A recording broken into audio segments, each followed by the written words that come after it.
Hoje eu vou contar para vocês como a constelação sistêmica entrou na minha vida e o que eu fiz para seguir com uma vida mais leve. Marie, relação sistêmica. Bom, eu já estava casada com o Marcelo há 3 anos e aí com uma vida mais estável, a gente se preparou para ter o nosso primeiro filho. Eu lembro que a notícia veio e a gente resolveu contar para toda a nossa família num almoço do Dia das Mães. Só que nem tudo sai como a gente planeja. Então, depois de alguns meses, eu sofri um aborto espontâneo. Na época eu fiquei muito chateada, muito desamparada, eu me senti um pouco abandonada. Por quê? Eu percebi que para alguns homens o sentimento de paz só aflora depois que o bebê já está nas mãos deles, né? E para a mãe é diferente. Então eu estava grávida, para a mãe pode ter 1 mês só de gravidez, mas quando a gente perde o bebê, a gente sente uma tristeza, um vazio, uma saudade que é difícil explicar, né? Quem passa por isso sabe o que eu estou falando. Bom, e aí no meio desse turbilhão todo, eu participei de um grupo e eu lembro que para mim ficou muito claro que o que eu passei, né, essa perda do bebê, era apenas muito amor envolvido. Eu passei por isso porque era muito amor envolvido. Por quê? Eu vi que as minhas 2 avós tinham tido bebês que não nasceram, a minha mãe também tinha tido 2 filhos que não nasceram. Eu já naquele momento tinha perdido, né, o meu primeiro. E aí o que eu percebi nas constelações? Que tudo isso faz parte do pertencimento, né? 10 anos depois eu constelei pela primeira vez. Então na outra vez eu só assisti e 10 anos depois eu fiz a constelação pela primeira vez. E o que eu percebi? Na constelação apareceu a minha mãe e ela se culpava por ter perdido o bebê. E aí eu achei assim muito interessante, porque a mesma dor da representante que falou, olha, eu estou representando a tua mãe e eu sinto muita culpa, né? E quando eu conversei com a minha mãe depois da constelação, ela confirmou que ela se sentia muito culpada porque na época eles eram feirantes e ela carregou com força uma caixa lá no trabalho, né? E foi nesse momento que ela sentiu que a placenta descolou, que ela teve o aborto. E era o mesmo sentimento que eu tive na época da perda do bebê.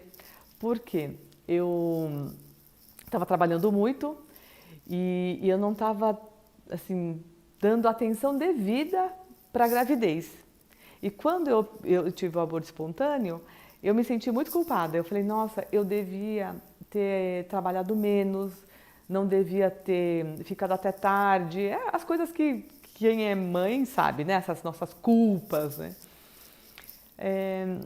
E aí eu percebi, estudando um pouquinho mais sobre as constelações, que essa é a primeira lei de Bert Hellinger, que desenvolveu esse formato de constelações familiares. O Bert fala que a primeira lei é a lei do pertencimento e da inclusão. Então, o que acontece para as repetições dessas histórias, né? É como se primeiro todas as mulheres da minha família se ligassem, se sentissem pertencentes com esta história. Então, quando você vai ver, eu tenho muitas primas, eu tenho tias, né, a minha mãe, você vê várias pessoas que passaram pela mesma dor. Então a gente se conecta, né? A gente tem esse sentimento de pertencimento por meio dessa mesma dor. A outra é de inclusão. É como se a partir desta primeira dor, né, eu passasse a incluir também os outros bebês que não nasceram. Então, quando você repete essa história, você acaba incluindo esses bebês que muitas vezes são esquecidos pela família, você não comenta, e você também se conecta para você se sentir pertencente a esse grupo, né? E aí, com esse conhecimento e esse trabalho sistêmico, eu fico mais leve, eu me sinto um pouco mais leve porque eu sei que as minhas filhas não vão precisar passar por essa mesma dor para se sentirem pertencentes, porque hoje a gente já incluiu os irmãos que não nasceram, a gente já incluiu os tios, os avós que não nasceram, né, na nossa família. Então essa é a primeira lição que eu aprendi e que eu consegui levar de uma forma mais leve. Foi nessa época que eu comecei a me interessar mais por essas histórias que se repetiam, e aí eu li um livro sobre as terapias de Jung, que foi discípulo de Freud, e nesse livro ele conta a história de 4 irmãos. Esses 4 irmãos, eles estavam sempre casados e se apaixonavam perdidamente durante o casamento, e os 4 se separavam, né? Se separaram.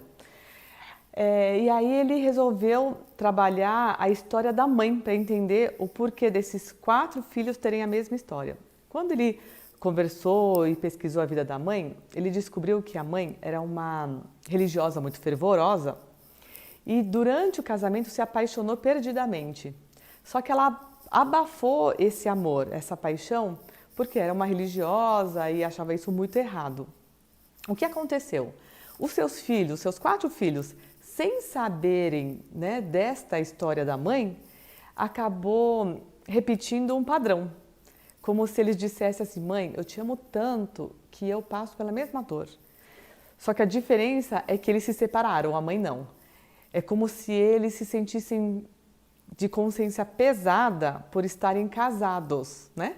E aí eles faziam tudo para se separar e se apaixonavam igualzinho a mãe, sem saber dessa história dela. E aí na época eu li esse livro e aí eu resolvi perguntar para meus pais, né? Eu falei: pai, mãe, o que vocês teriam estudado se pudessem? Se vocês pudessem fazer a faculdade, que faculdade vocês fariam? E eu achei muito interessante porque meu pai falou assim: se eu pudesse ter feito faculdade, eu teria feito administração ou ciências contábeis. E a minha mãe falou assim: se eu pudesse ter estudado mais, eu teria feito artes aplicadas. Nós somos em 4 irmãos. 2 fizeram administração, 1 fez ciências econômicas, né?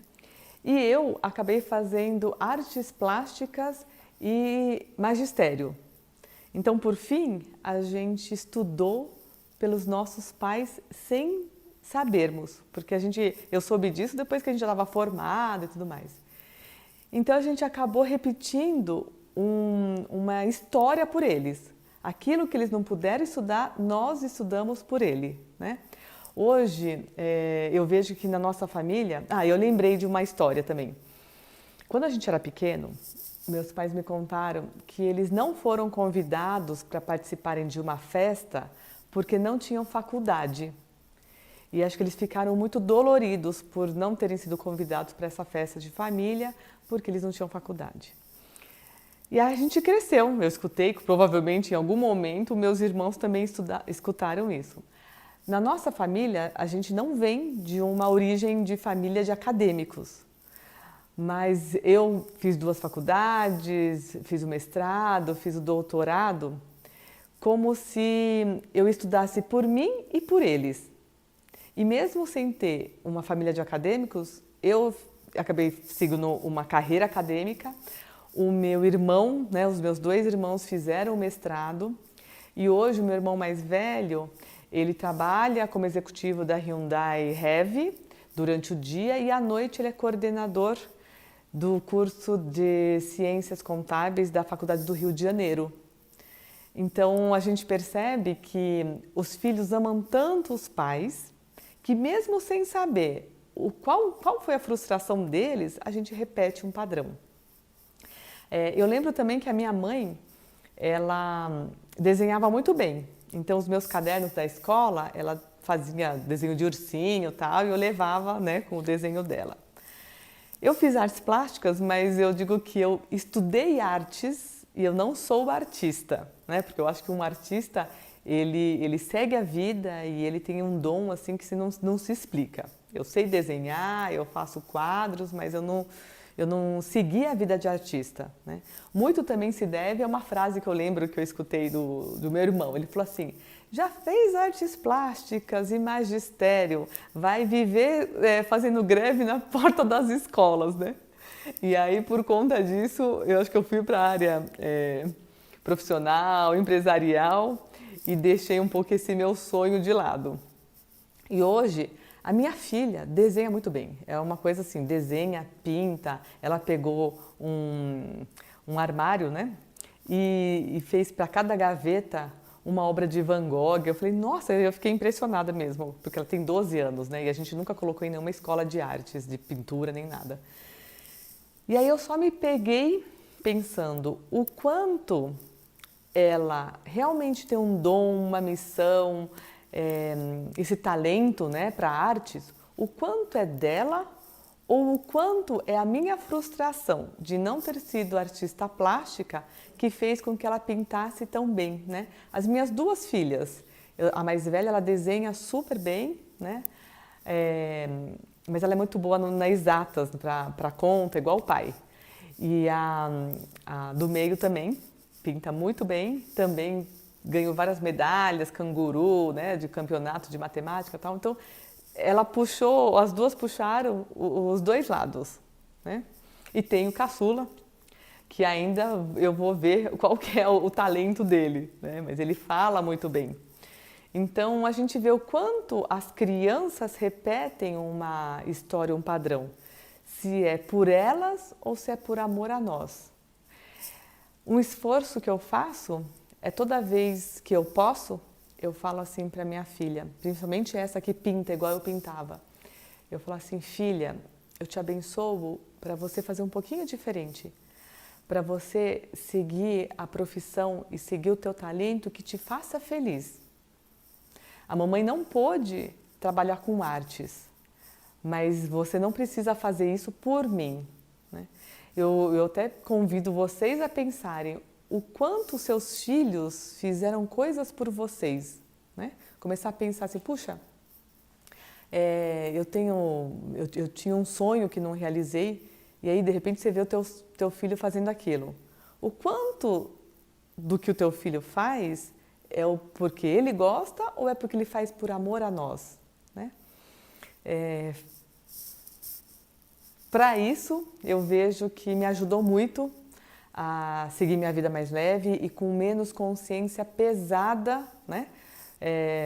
Por deixar, de repente, a filha fazer algo por nós. A história que eu contei é um exemplo de amor cego, né? Mas de um jeito um pouco diferente.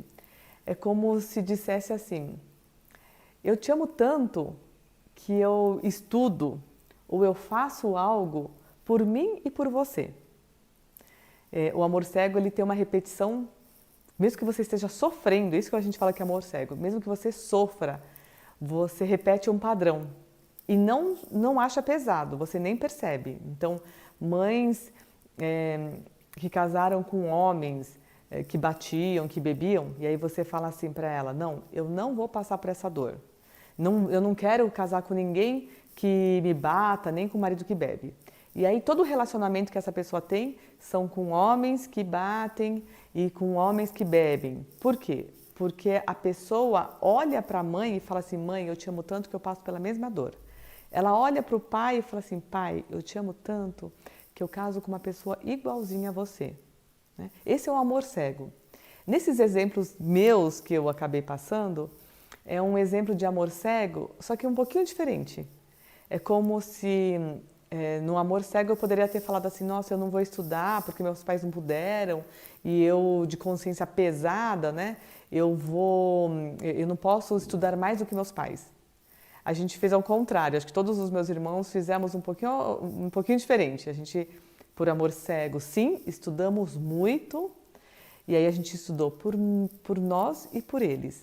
Né? Então, quanto que os nossos filhos acabam repetindo um padrão por amor cego a nós. Voltando a contar um pouquinho a história do primeiro dia que eu constelei, eu levei o tema me sentir bem no papel de mulher e esposa. Eu queria trabalhar isso. Por quê? Eu sou paulistana, sempre trabalhei em grandes empresas e à noite eu dava aula na pós-graduação. Só que o Marcelo vivia em Bragança, no nosso sítio, onde a gente trabalhava na época com produção de orquídeas, e eu vivia em São Paulo com as crianças e os meus pais. Então a gente era casado, mas fisicamente morávamos separados.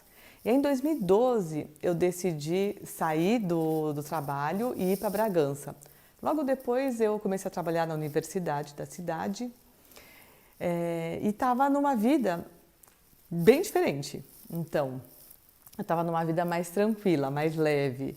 Eu lembro que eu era professora, eu estava fazendo doutorado, dona de casa, mãe, né? Então eu mesma cuidava dos meus filhos todos os dias.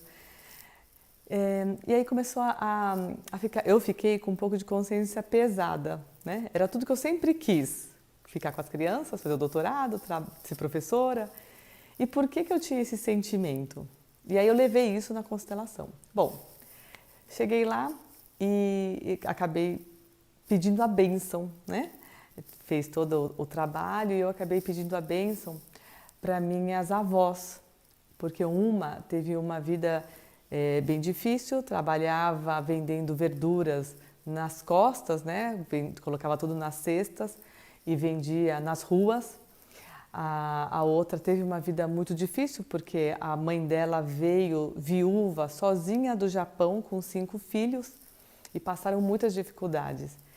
Então eu olhava para essas mulheres e muitas vezes me sentia, sem perceber, porque eu não conhecia profundamente a constelação ainda, mas sem perceber era muito pesado para mim ter uma vida tão leve, sendo que as mulheres da minha família sofreram tanto. E aí eu lembro que nesse dia a gente fez o trabalho, a constelação, e eu pude pedir essa bênção para seguir uma vida um pouco mais leve, uma vida um pouco diferente da que elas levaram, e de fato isso me apaziguou. Eu sei que até em algum momento uma pessoa que constelou comigo, ela perguntou assim, mas toda constelação deixa você mais leve? Eu vou te dizer o seguinte, é como se nós estivéssemos num lago de águas cristalinas e embaixo tivesse muito lodo, muita lama. Quando você limpa o lodo, aquela sujeira sobe e demora um tempo até tudo se assentar e ficar cristalino de novo. Eu tenho certeza que foi isso que aconteceu comigo. Porque como eu estava no lugar errado, você, para poder voltar para o teu lugar, primeiro você tem que sair do lugar errado, né? Então eu saí do papel, né, do homem, que eu queria fazer as coisas no lugar de Marcelo, tal. Eu saio do papel dele e deixo o papel, o lugar vago. Só quando eu saio desse papel, o outro consegue voltar para o lugar dele, né? E demora um tempo, porque mesmo numa situação ruim, né, não era o meu caso, mas assim, mesmo quando você está numa situação ruim, a gente acostuma com ela. Então eu vi um vídeo, achei interessante, que a pessoa, quando estava sendo torturada na ditadura, o momento mais difícil dela foi quando mudaram o torturador, porque ela já estava acostumada com aquele que vinha todo dia e batia nela, tudo. Quando vem o novo, ela sai, né, do conforto, porque ela não sabe o que vem pela frente. E eu digo que é a mesma situação quando você constela. Às vezes a situação não é boa, né, mas você está tão acostumada com ela que você não percebe, você não consegue ver que pode ser diferente e pode melhorar. Então eu digo que nem sempre as constelações, você sai 10 de lá, você sai perfeito, feliz, não acontece isso sempre. Por quê? Talvez a gente mexa nesse lodo, você limpe o fundo do lago, esse lodo suba, demora um tempo ainda para tudo se assentar e aí sim você consegue levar uma vida um pouco mais leve, né? Então esse é um dos exemplos. E no meu caso, como eu fui ver a questão do relacionamento, né? De me colocar no lugar de mulher, ficar feliz sendo mulher e tá tudo certo, seguir uma vida onde você sirva ao seu marido, né? É porque na minha família esse servir estava muito endurecido. E para mim foi um trabalho servir o marido com com alegria, com gratidão. E a gente passou por um processo de adaptação, porque eu precisava sair do lugar para ele poder entrar no lugar dele. E eu vou te dizer uma mudança assim impressionante que aconteceu. Por quê? Quando eu me coloquei no lugar de mulher, deixei ele assumir o lugar de homem, a minha vida ficou mais leve e a dele, assim, a parte profissional dele também, assim, fluiu numa velocidade de trazer alegria. Então, às vezes, quando a gente é turrona e fala, não, tá tudo certo, a gente pode ser uma mulher emancipada, executiva, e faz tudo e tá tudo certo, só que a gente não percebe que quando a gente está no lugar errado, a gente também não deixa o marido assumir e cuidar da gente, né? Para mim foi o maior aprendizado, que a gente também pode se deixar cuidar. A gente percebe hoje em dia que as mulheres, elas são todas emancipadas, independentes, e no fundo, o que elas querem é ser cuidadas, elas querem serem, né, ter um marido ou ter um companheiro, o que for, para ser cuidado. E a gente não deixa. E só quando a gente sai do lugar do homem, ele consegue então entrar no lugar de provedor e assim cuidar. A gente tem que deixar também o outro cuidar da gente. E essa é a lei do equilíbrio, a terceira lei do Bert Hellinger, que ele fala que é a lei do equilíbrio, que só existe entre marido e mulher, nos relacionamentos e no trabalho, né? Então, um compensa o outro.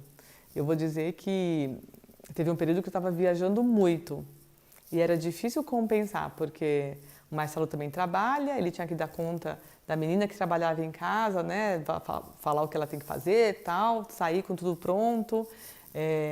As crianças estudarem, colocar o Max para tomar banho, tal. Quando eu chegava, já estava tudo pronto. E além do que, eu não sei cozinhar, né? Então era muito difícil compensar. A gente tem que compensar para entrar no equilíbrio. E no meu caso, eu mudei a postura. Então, o compensar não precisa, não, agora eu tenho que comprar alguma coisa, não, eu tenho que fazer tudo para ele porque eu estou devendo. No relacionamento, a gente precisa ter o equilíbrio numa crescente. No meu caso, como eu não sei cozinhar direito, e ele sabe cozinhar super bem, né?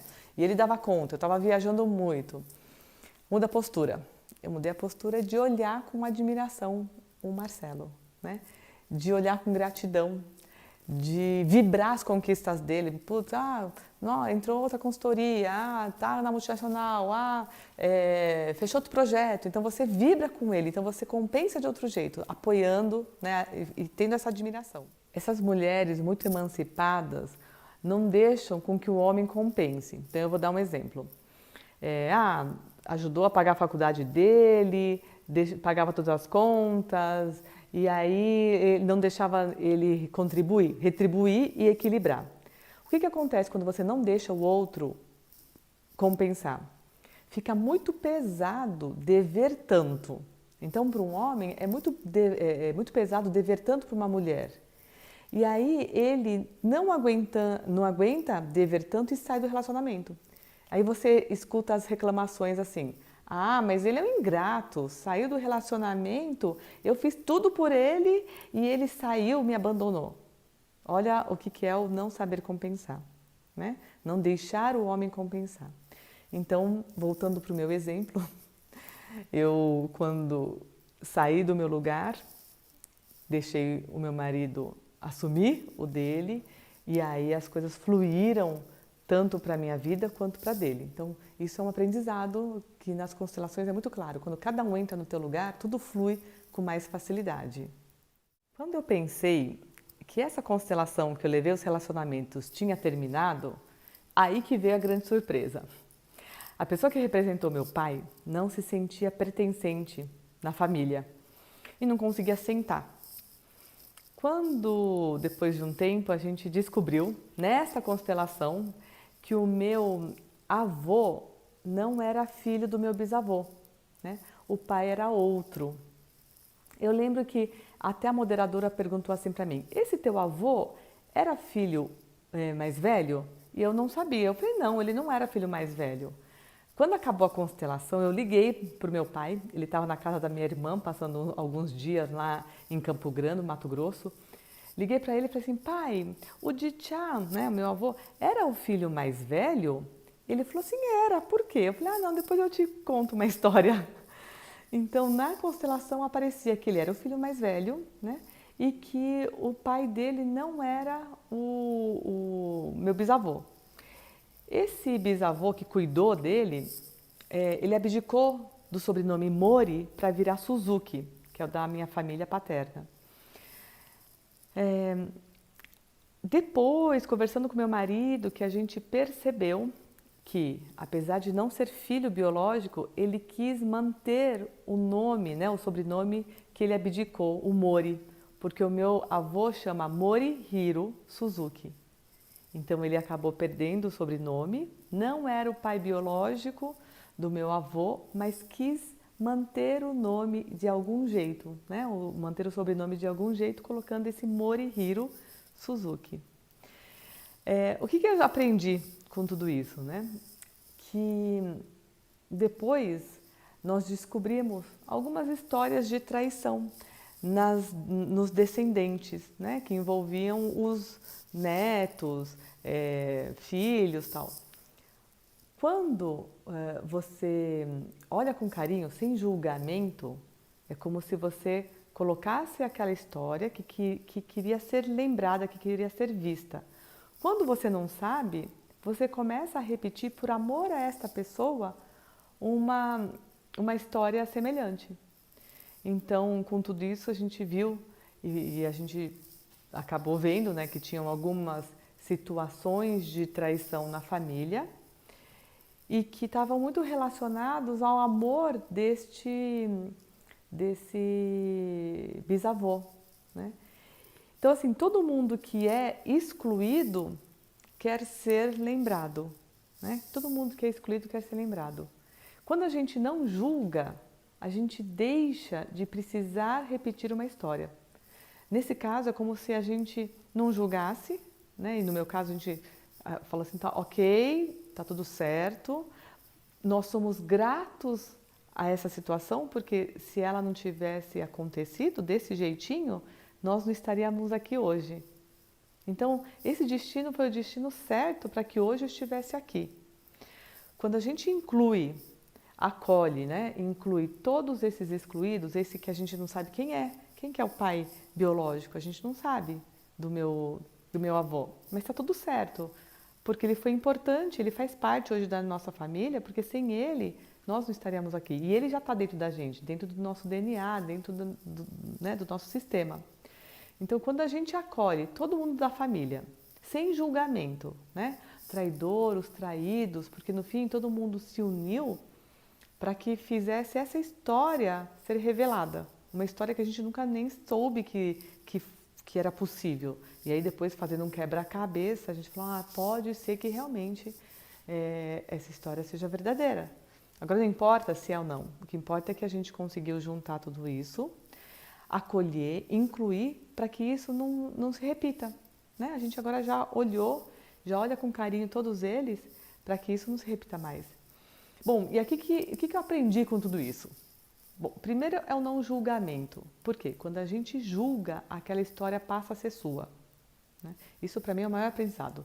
Quando você julga um filho que foi dado, uma mãe que abandonou uma criança, aquela história passa a ser sua, né? E aí até depois eu conto uma outra história minha sobre crianças dadas, né? Para outro vídeo. Outra coisa que eu aprendi é a importância do não julgamento e da inclusão e pertencimento. Por quê? Tudo que você exclui, um dia quer ser lembrado. A segunda lei, que é a da ordem e hierarquia. Então, papai e mamãe grande, de tchan, bacham, vovó, tudo grande e a gente é pequeno. Então, o que passou, passou e está tudo certo, né? O que a gente faz olha com ordem e hierarquia, com respeito para os grandes, deixa o que é dos grandes com os grandes e a gente segue dando as costas de uma forma mais leve. O que é dos grandes fica com os grandes, a gente acolhe, né? Inclui e segue em frente. A terceira, que é a lei do equilíbrio, que só existe nos relacionamentos e no trabalho. Então, quando você se coloca no lugar certo, as coisas fluem, não somente para você, mas para todo mundo que conseguiu entrar no teu lugar. Bom, e aí quando a gente consegue incluir, colocar ordem, equilíbrio, respeitar, né? Olhar os mais velhos, deixar o que é dos grandes com os grandes, aí sim você consegue seguir a sua vida de uma forma mais leve, sem se sentir culpado, né? Para mim, acho que o maior aprendizado é esse, é seguir a tua vida mais leve sem se sentir culpado, porque muitas vezes a gente se sente culpado